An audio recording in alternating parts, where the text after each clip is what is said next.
Swayam Prabha. Digital India. Educated India.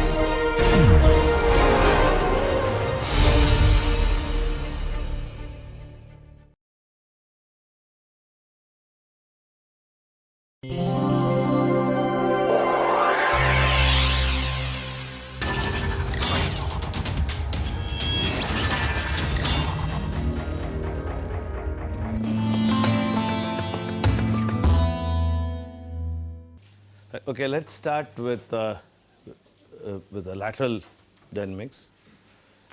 I thank Apurva who has done all these drawings on the board. So she's my TA, and thanks a lot for taking your time off to draw this. She's done it very beautifully. So we will look at how lateral forces are developed now. Remember what we did. We're going to extend that. And we're not going to derive again lateral force separately. We looked at, in the last class, just to summarize what we did, we looked at longitudinal force development. And we did that using what is called as the brush model. We recognized that the contact patch is divided into two areas. And we said that if this happens to be the contact patch, then you have what is called as the sticking region and the sliding region.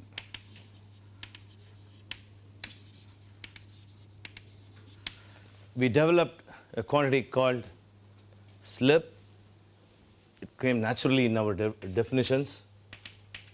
Okay? And ultimately, we saw that the force, the Fx, the longitudinal force, is a function of slip, and it happens to be something like this. Okay. Now we have to come back to this portion. We'll do that a bit later. Okay. We got it straight, mu into qz. The question is whether this is going to be a straight line or not. But I do not want to waste time. She's drawn it again, and let's go back to the lateral force development. Okay. Now what do we mean by lateral force development, slip angle, and restoring torque, pneumatic trail? These are the terms that we are going to look at in this lecture. Okay. Now, let's say that this is the picture of a single wheel. Let's say that the vehicle takes a turn. Okay. So you give a steering angle. Steering angle, when I'm saying when I say steering angle, it's referred to the wheel. Let us say that delta is the steering angle. Is the steering angle. Of course, it is not the angle with which you steer the vehicle. There would be a ratio between the two. So I call that as the steering angle. Right. Now, so we are going to view it from this point of view. Okay. This is how I have steered it. Okay. So that is what we are going to view. So in other words, this one, this is the plan view, or you view it from the bottom of the tire, and that is this direction. Okay.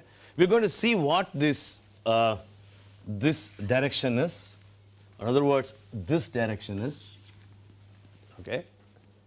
We are going to give a name to that, a slip angle. So we'll see what it is. But before that, get the global picture that when we talk about slip angle, it is the angle from the steered angle. It's from the steered angle. So what you are going to do is to sit here after you had given the steering input, and then observing what's happening at that point of time. Clear? Have that coordinates clear. Right. So what is it that is required when you take to cornering? We have already seen this. I need a centripetal force, okay, in order to accommodate the centrifugal or centripetal acceleration, whose D'Alembert equivalent is the centrifugal force and the centrifugal acceleration. Okay? So I need one Fy. Clear? Now let's see how Fy is developed. It's very quite complex, much more complex than what happens in the longitudinal case. Okay. Now imagine that this whole tire is rotating, right? Rotating. Now what is that I need? I need a force here. That is the force I need, and that's the force which is pushing it out, which is the what we call within quotes D'Alembert's force or centrifugal force, right? So in other words, this becomes the sticking region. Okay, the vehicle, the tire sticks to the ground like before, and that's the force which is now going to push the wheel out. This is the force which is going to push the wheel out, right? So that's the D'Alembert equivalent force, right? So both these forces now have to compensate. So how is this force developed? Similar to what we did in the longitudinal case. Now I'm going to have these kind of sticking elements, okay? And as this wheel is pushed out in the y direction, these sticking elements are going to be stretched. They're going to be stretched. And this stretch produces a tension which is going to pull the wheel inside. So in other words, this stretching in the y direction of these tread elements, what we called as the tread elements or the bristles or the brush model, that gives a push in the y direction, and the result is that I get the centripetal force. But then things are not just that all of them are going out. Things are not as simple as just getting a pull. So as you roll, now look at this. As you roll, because this plane is now getting pushed out, so as you roll, you hit the ground. Note this carefully. As you roll, you hit the ground at this place, okay, at one place. Now, that place is ahead of the sticking place. So this is how, it's rotating. The corresponding point is here, right? Because of the fact that the sticking makes it not possible for that to roll in one plane, okay, the contact patch gets a very skewed appearance, So what happens is that this point comes in, so this point later gets to this point, that point later gets to that point, and so on. Because it has to stick, and when it comes out, it has to go back to the plane to which this wheel has been pushed, right? So it's not one straight line. So it goes like that and comes out like this. Clear? So that is the shape of the contact patch. That's the shape of the contact patch when cornering takes place. That's the first thing I want you to understand. Any questions? So, can we say it is the trace of the base of the thread? Yes, exactly. So it is a tread. So what is this? This is nothing but if you sit in a tread, okay, with respect to the ground, okay, first you will move, you will come down like that. Then you will hit the ground at that point, right? So then the next guy is going to, because there is going to be a pull, you're going to be here. The guy who's in front of you will go and hit that point, and so on. The same fashion as the contact patch moved above you, in that case, here also the contact patch is going to move above you, but the contact patch is not a straight patch, but it's inclined because I have to cater to the needs of two planes, one plane sticking to the ground, or one part sticking to the ground, the other is that the wheel is going out. So it comes like this, goes like that. Clear? Okay? That's how I can do it. Fine. Any questions? Bottom part, how are we getting this direction? So actually, when we sit on the say rim of the vehicle, we hit the ground. So when the next guy comes and hit, it pulls like this. This direction is fine. How are we getting this direction? So what happens here is, look at this diagram. Look at this diagram. Initially, when it was rolling straight, or if it were to roll straight, this whole plane would have been like this. This whole plane would have been like that. Right? Okay. So now, because of this force, the plane gets like this. Right? Clear? Okay. So that is what is manifested as this twist. In more simple terms, this twist. Clear? When you get back, you have to get back to that plane. You have to, when you are rolling, you are in one plane. You are sticking, you are in another plane. Okay? So you have to come from here to here, from here to here. Okay? And then get back and go to this plane. That's what is seen here. Clear? So that's why this skewed appearance. What's the result? The result is that the tire just doesn't roll like that. The velocity, there are two velocities now, because there is a lateral velocity and there is a longitudinal velocity, with the result that the resultant velocity is not like this but is like this, which is equal to an angle which you would call as alpha. So the wheel now moves actually in the resultant velocity direction, which is alpha to the plane, this plane, which I would love the tire to move.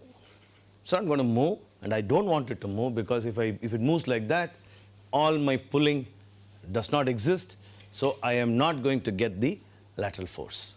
So what is T there? What is, okay, we'll come to that. What is T? We'll come to that in a minute. Right? Now, go to the next step. This creates obviously a shear force which has to be compensated by mu into n.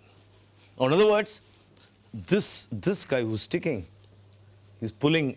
These are the bristles which are pulling. Okay.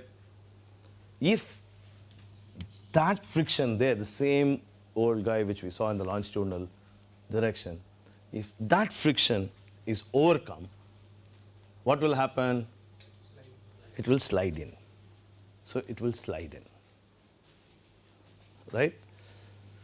Same concept. Nothing new. Right. Now, let us see what happens. What happens? Let's just put that, and what happens during the sliding. Get the normal view. Okay? Let's say that, okay, those are the deformations.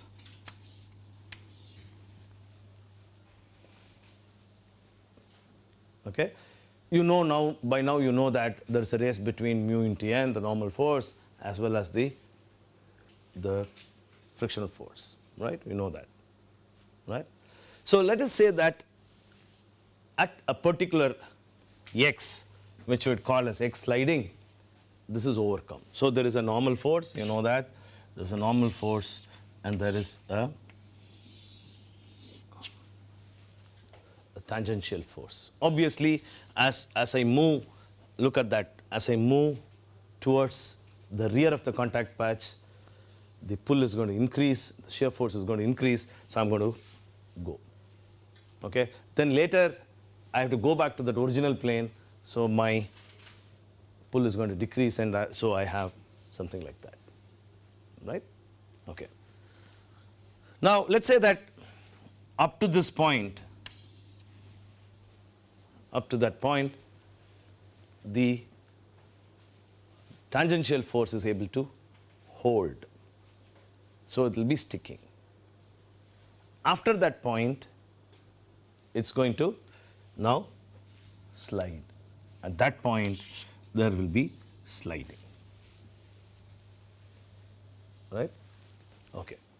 So in other words, so after XS, let's say that XS, then it's going to slide. In other words, the development of Fy is not symmetric. How do I get Fy? Integrate this, right? And in other words, it is the sum total of these pulling. And obviously, this pulling is not symmetric about the center. The pulling is less in the front, and the pulling is more as I come down, right?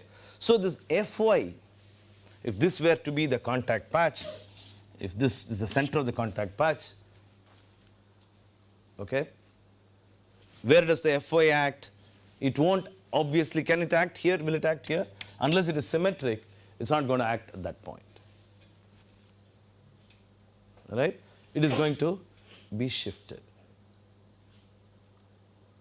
right? So where will it be shifted? To the rear. And that is what we have here, that because of this unsymmetric distribution, I have an Fy which is not symmetric, which is at the center. In other words, in this diagram, I can't draw it exactly at the center. If this were to be the center, so that Fy will be displaced.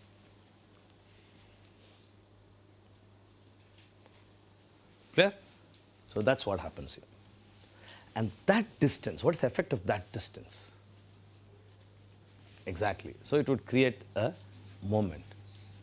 What does that moment do? What does that moment do? That moment rotates the tire and aligns it back to the straight running position. Okay? And aligns it back to the straight running position. Hence, this is called as the self-aligning torque or moment. So we call that as self-aligning torque or aligning moment, whatever you want to call it.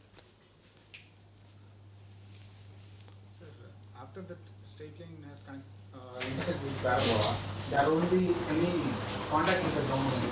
But No, it is. See, it's not that it is. Please note that it's not in contact with the ground, because this contact patch is this. It is in contact, even if it slips. Yeah, if it slips or slides rather, that's the correct word as I said. Even if it slides, it is not that it is away. It slides and still is in contact with the ground. it is having some pulling force. Yes, of course. Okay. That's the maximum force, which is mu into Qz. Correct. So it is. Though the figure looks like that, it's a three-dimensional figure, and it's not that it has lost contact. Right. This whole thing is the ground. Clear? Okay. Now,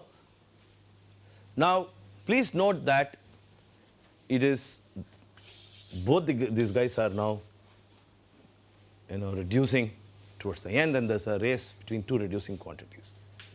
So it starts slipping.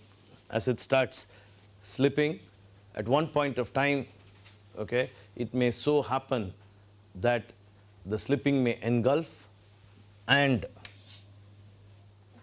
that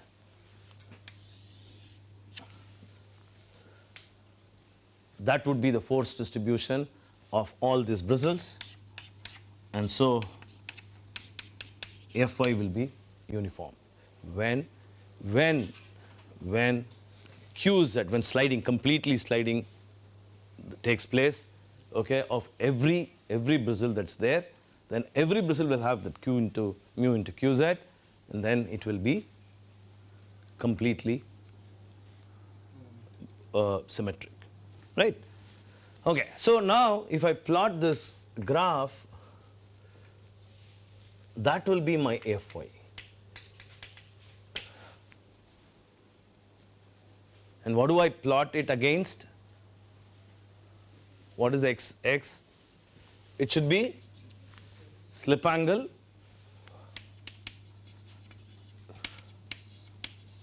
which I would call as sigma y. I'm not going to derive this. This is exactly the same. The deformations are exactly the same. Derive that. So just replace it. I'm going to derive a combined slip, in which case you will understand what's going to happen. Okay. So that's what happens. Now, if I plot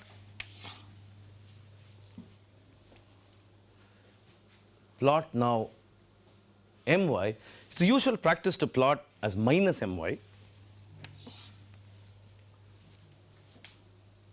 for the simple reason that if this is positive, okay, x, y, z should be inside the ground. Yes. Sir, we just saw two types of bristles over there, right? Some bristles are sticking and then they're moving, and then Yes. after, what is the physical difference between a slipping bristle and a Sliding bristle and a sticking bristle. What is? the physical difference? Because even the sticking bristle is moving, right? No, it is sticking. That's exactly what we said. It is only deforming. It is not moving. This is not motion. This is only sticking here and it's not moving. Okay? It is just, the head is here. This is exactly how we developed in the last class the longitudinal force. Okay? So this is the guy who's sitting in the carcass and moving, and this guy is here, is sticking. Okay? So that is what the difference between that is what caused the force. Clear? Okay. Go back and look at last class. We did exactly that, and that's what it is. So we'll come back here, and usually it is the minus sign that becomes, that's what is used because z is in this direction, but actually the m is in that direction. So this being positive, that being negative. So usually it is plotted as like this.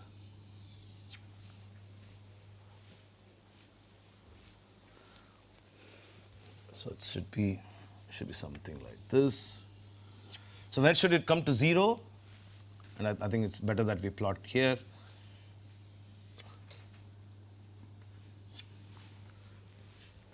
Where should it come to 0? Full sliding. So when you reach this point, that should be 0. Right? So that's the region where it's sticking, few sliding, and complete sliding. Okay. Fine.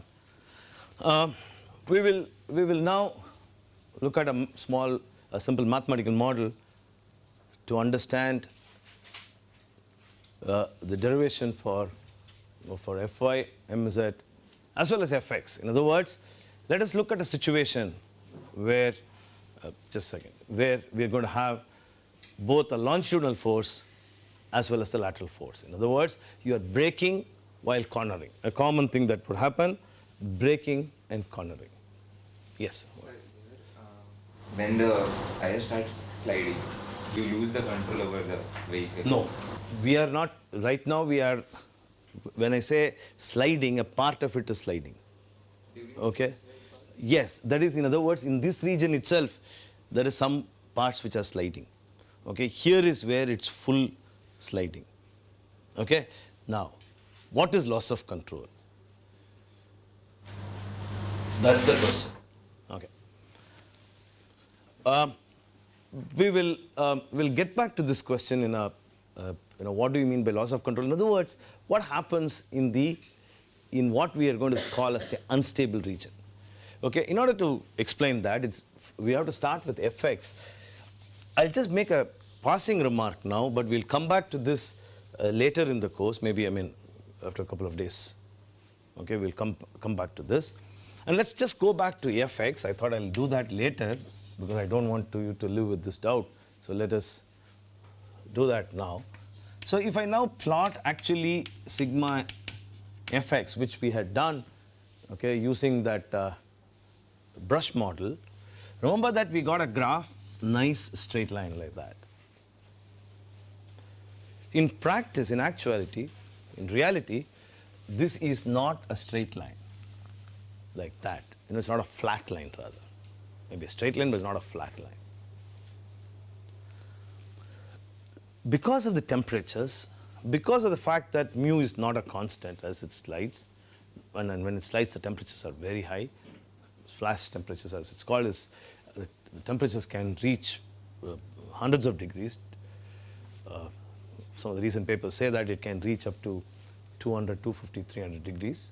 Okay, so when there is a temperature increase, this mu is no more a constant. You just said that that is mu into Fz. Mu into Fz is this. Okay, that's no more a constant because temperatures play a very major role, right? Remember our first graph with viscoelastic material behavior, we had 3 regions. Okay, remember that there's a region with higher temperatures. We plotted that at higher temperatures where the viscoelastic properties drop or hysteresis drops, and so the friction coefficient, which is a function of the hysteresis, would again be affected when you are in that region, and that's what happens when I move towards that region. That's what happens in here after I reach the peak. With the result that my graph is not going to be a nice graph like that, but would go like this and start coming down.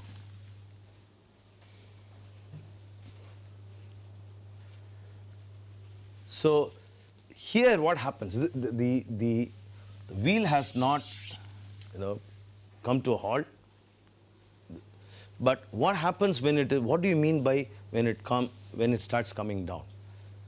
So in other words, this is an unstable region. The larger you break, the force is going to come down.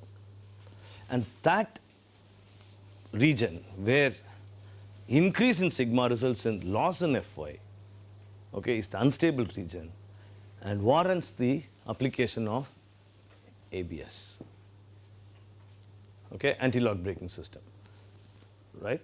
So if I have to brake, I would like to brake here, that region, rather than go into this region. So the best way is to get back to this curve, okay, so that my braking force will increase. That's the braking force Fx, okay, rather than stay in a region where the braking force is going down fast. Clear? Okay, that's what happens in Fy as well. Okay. Some physics before we take on to this derivation. As I told you before, that there is going to be a race between these two quantities. Now we are going to I'll remove this.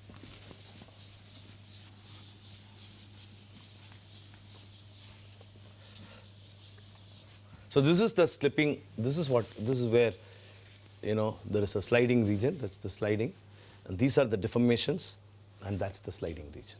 It's very nicely brought out in this picture thanks to Moore. Friction of pneumatic tires, we have a very good picture of what really happens. Okay, now let's start with combined lateral or combined braking and cornering. Let me call that as combined braking and cornering.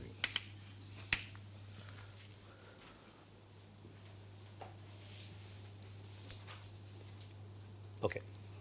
Before we proceed to this derivation, there were some questions on how we can find out that A. Remember that we had a A. What's that A? 2A was the contact patch. Questions on how do I get A? How do I get QZ? These were some of the questions at the end of the class. Very simple. Let's say that that's the tire. And let's say that that's the ground. In other words,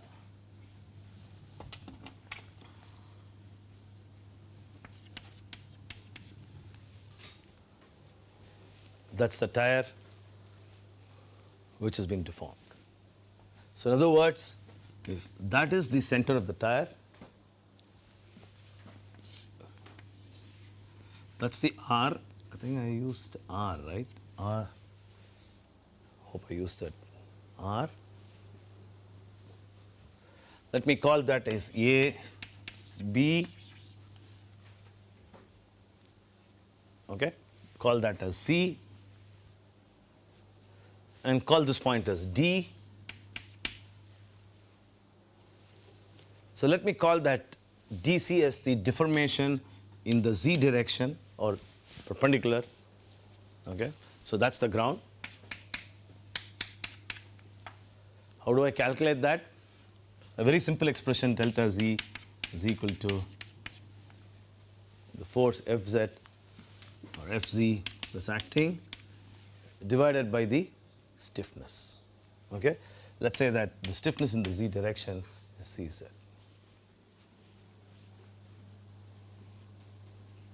Right? Okay? Then what is A? So what is this now? R minus delta Z. So A is equal to root of R squared, that's R squared minus R minus delta Z squared.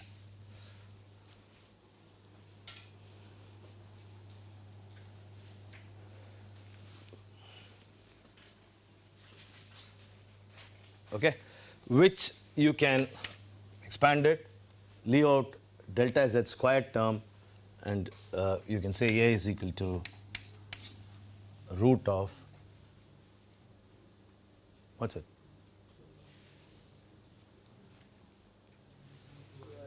2R delta Z. This is a very, I would say, an approximation. Okay, nice approximation. And that's what you can use if you want to use A. And the other thing is, how did we get QZ, right? That was another question. What is this QZ? Okay, we got a very nice expression for it. How did we get this? Very simple. Again, we assume, let's say that that's the pressure distribution, parabolic pressure distribution. So write down an expression, for the pressure distribution, K into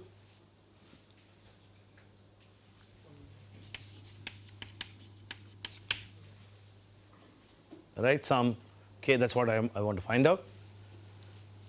How do I find that out? QZ into dx,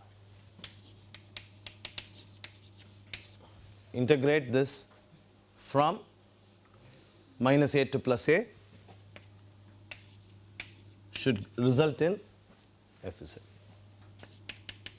Substitute that here, do the integration, and you will get the expression 3 by 4 Fz, 3 Fz by 4A into 1 minus x by A whole squared. Now this is what we got. Sir, here you assume this symmetric parabola. Yeah. I fully understand. I agree with you that when rolling tire, you just said that this is not, okay, yeah, very symmetric distribution. Yes, we make an assumption here. In other words, rolling resistance is not taken into account in this. Okay. Precisely for this reason, we have moved slightly away from all these brush models. So I'll just, since you asked this question, we have to talk about models. I'll come back to this combined braking and cornering in a minute, but we have to talk about what are called as tire models. These brush models, I mean, they've been extended, they've been beaten to death with some very smart analysis, but still, it's a long way to go, okay, to get the correct, what happens exactly in the tire. It's not very easy because of the complexities that are involved. You're going to see more and more complex. I'm going to spend some time on tires because this is one of the most important topics in vehicle dynamics, and it's slightly a difficult topic to understand. There's a reason why we're going to spend some more time. The rest of them, before we go to lateral dynamics, the rest of them are not as difficult as this topic because here you have to get the physics and get a hang of this mathematics. That's the reason why we are spending some more time. Okay, tire models are extremely popular. I know some of you would have used packages like CARSIM or maybe even Adams, which has a number of tire models. Tire model is nothing but an equation, a mathematical equation.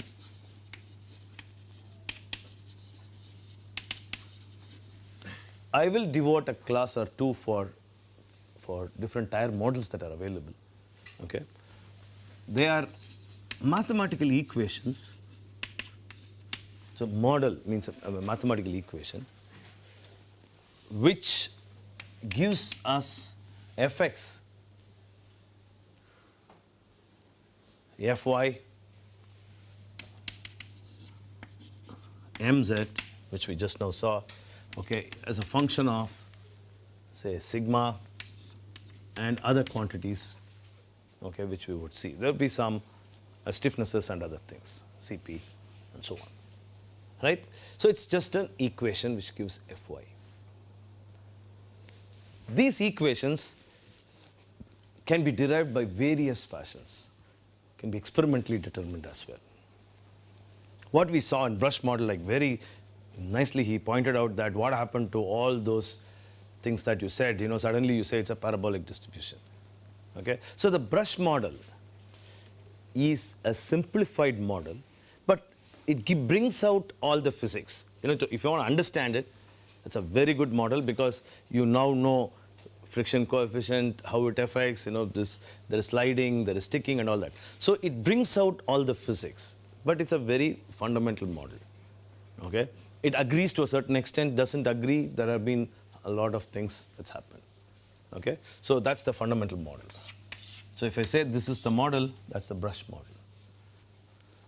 But people are not happy with that model, so they go to what is called as an empirical or semi-empirical models. In other words, they express this as an equation. We will see that typically what is called as magic formula models. We'll see that in the next class.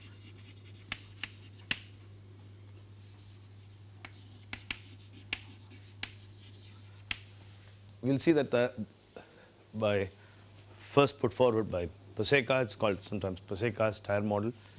Magic formula model is the next level, where you write down an equation and simply do a nice curve fitting of experiments that are done. So it's a semi-empirical model. In other words, you do an experiment, I have a curve, then do a curve fitting, and then express this as an equation for fx, fy, and mz, and so on. So it happens that it is called magic formula because there's one equation where the structure of the equation is the same, whether it is fx or fy or fz. So that's the next level of formulas. Right. But then these models have, again, some limitations. So as the tire speed increases, okay, and you want to look at ride, okay, the roads which are not very nice and smooth, and you have all the undulations in the road, okay, and so on, then I have to move to a different level of models. I would like to now look at the dynamic behavior of the belt. I want to know actually how the belt vibrates. That would give rise to noise, that would give rise to vibrations and so on. So I would go to a next level of models which also would take into account road, the road profile, the envelopment characteristics of the tire, and so on. Maybe up to a certain frequency. So you have in that category, so this is the second category, and that's the third category. I mean, more sophisticated. As we go up, our models are becoming more and more sophisticated. Okay, again, we are capturing this with an equation. So you have, at the next level, you have what is called as short wavelength, intermediate frequency tire models or Swift models. A lot of work done by Professor Paseka, at Delft University, we have a number of models like this. Of course, we'll talk about other models, a bird's eye view of other models. There are other models as well. Okay. Now, lastly, we have models which are based on say finite elements,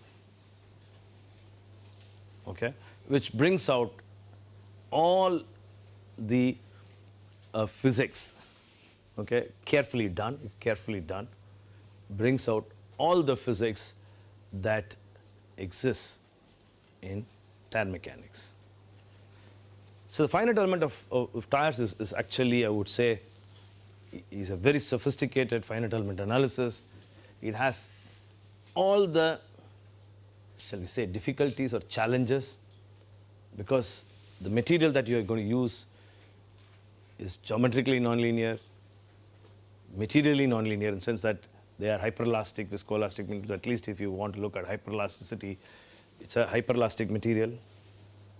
And you have what is called as geometric nonlinearity, because the strains are extremely high.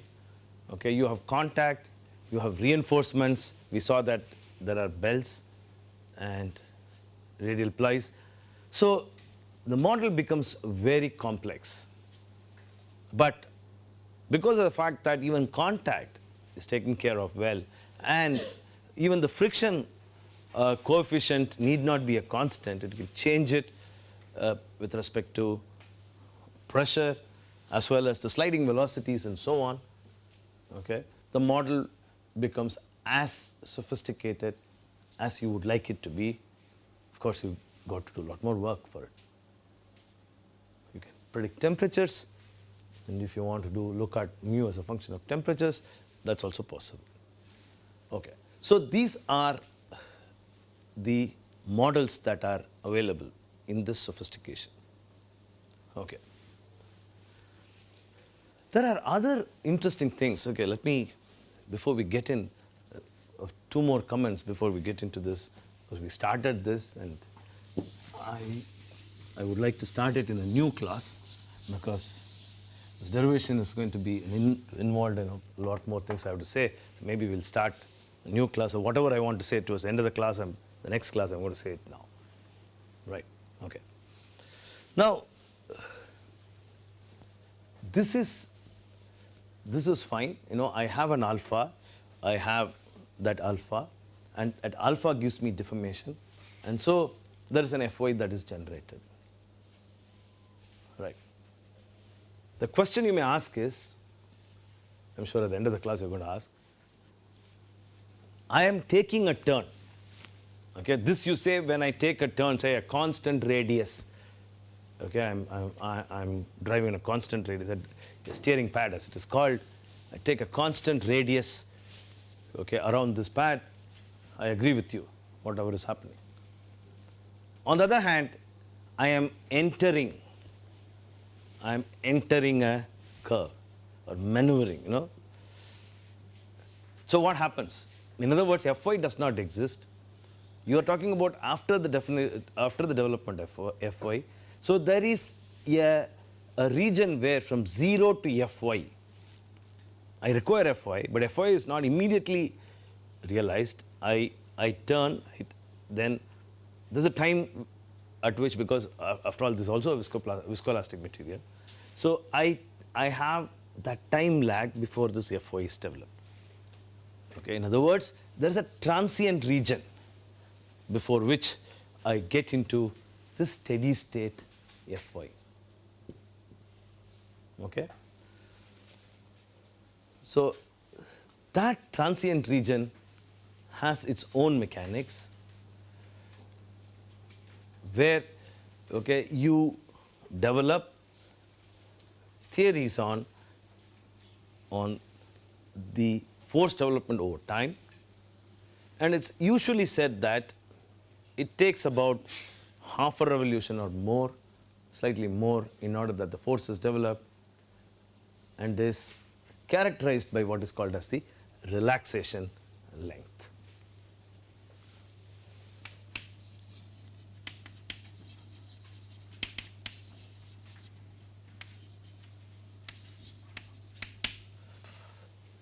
Okay.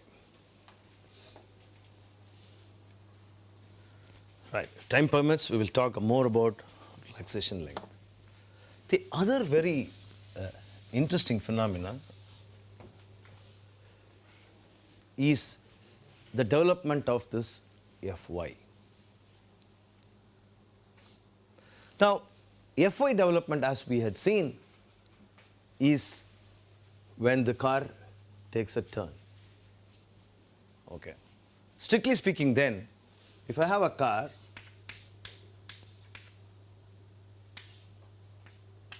let's say that's my car. I don't want to take much time in drawing it. So it's going straight. Okay. Let's say I have a beautiful road to go. Okay. And I leave the steering. Would the car go straight, or would the car go like that? Forget about even an actual experiment. I don't want you to do this experiment. Okay? Don't do this experiment with your cars. Do this experiment in one of the numerical codes, say for example Adams. You would see that the car does not go straight. In other words, even when there's no camber, okay, and no steering given, there would be a lateral force that is generated.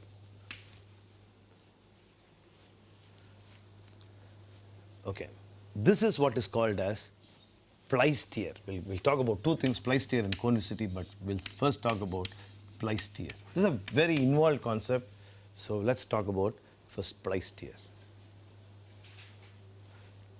Okay, so in other words, even in straight run, here we are just delinked it. I have an Fy because I am taking a turn. I have an Fx because I am braking. Okay, and both are, as I said, are modeled using what we call, or written as a numeric, as a mathematical equation using tire models. Fine, but is that all what happens? Is it that can I get an Fy by just going straight? You will. And that's exactly what is called as pleisthere. Will I get, oh yeah, I know you're all surprised, and always tire mechanics has a lot of surprises. That's why this whole topic is extremely interesting. This is engineering by itself. Okay? Anything in engineering, you say there's a small role here in tires. Why does this happen? That's because of an effect of composite laminates deformation, which is very different from that of deformation of steel. For example, if these belts, what we are talking about, you know these belts, these are the belts, we saw that they're the guys who run around, okay? I said that if I look at it from the top, it look like this. I said there are steel cords that are running like this. There are more than one belt, and then there's another belt where I'll place it on top, and there'll be steel cords running like that, and so on. Okay.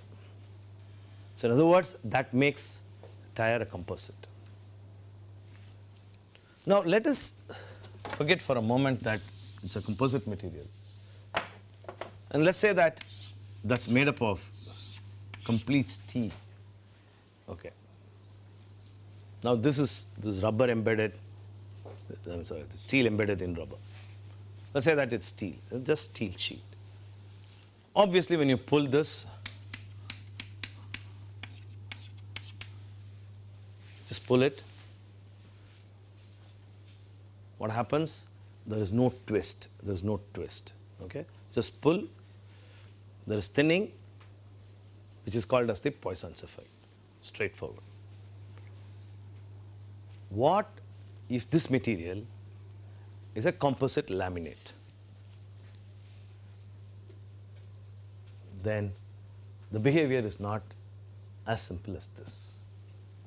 We will see that in the next class, what is the behavior, and because of which what happens to the force development, and why the car is not going to go straight, and so on. Okay, we'll finish that and then we'll come back to the combined braking and cornering intervention.